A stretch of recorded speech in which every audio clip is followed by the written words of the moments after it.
మీ business ఏదైనా మీ ఊర్లో promotion చేయాలంటే అది సుమన్ టీవీతోనే సాధ్యం. ఇప్పుడే సంప్రదించండి.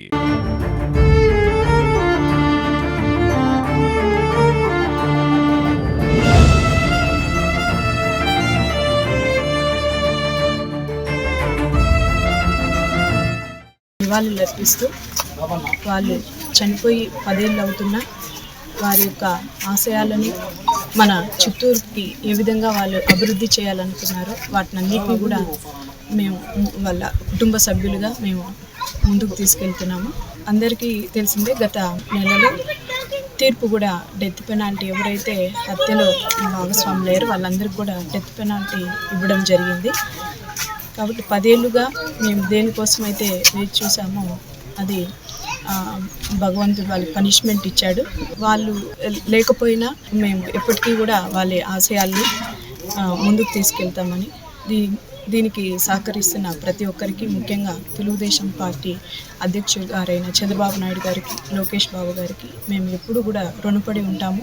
మా కుటుంబానికి అండదండగా ఉంటూ అన్ని విధాల మాకు సహాయ సహకారాలు అందిస్తూ, అలాగే మిగిలిన చిత్తూరులో ఉన్న తెలుగుదేశం పార్టీ నాయకులు అందరూ కూడా, కార్యకర్తలు, వార్డు ఎక్స్ కార్పొరేటర్స్ అందరూ కూడా, ఇంకా ముఖ్యంగా మా కటారి అభిమానులు అందరూ కూడా మాకు ఎంతగానో సహకరిస్తున్నందుకు వాళ్ళందరికీ కూడా ధన్యవాదాలు తెలియజేస్తున్నాను. 2014లో మొట్టమొదటిగా చిత్తూరుకి మహిళా మేయర్గా ఎన్నికైన తర్వాత ఒక దురదృష్టకర సంఘటనలో 2015 నవంబర్లో దుర్మరణం పాలైంది.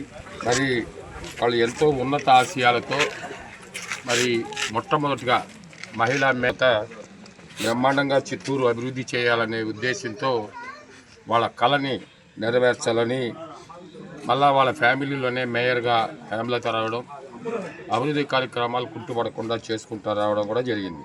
మొన్నే కూడా చంద్రబాబు నాయుడు గారు అనంతపూర్లో కదిలికి వచ్చినప్పుడు ఈ డెసిషన్ను చూసినాక ఆయన కూడా ఒకటే డెసిషన్ చెప్పారు, ఎవరు తప్పు చేసినా కూడా పనిష్మెంట్ అంటూ ఉంటుంది అనేది.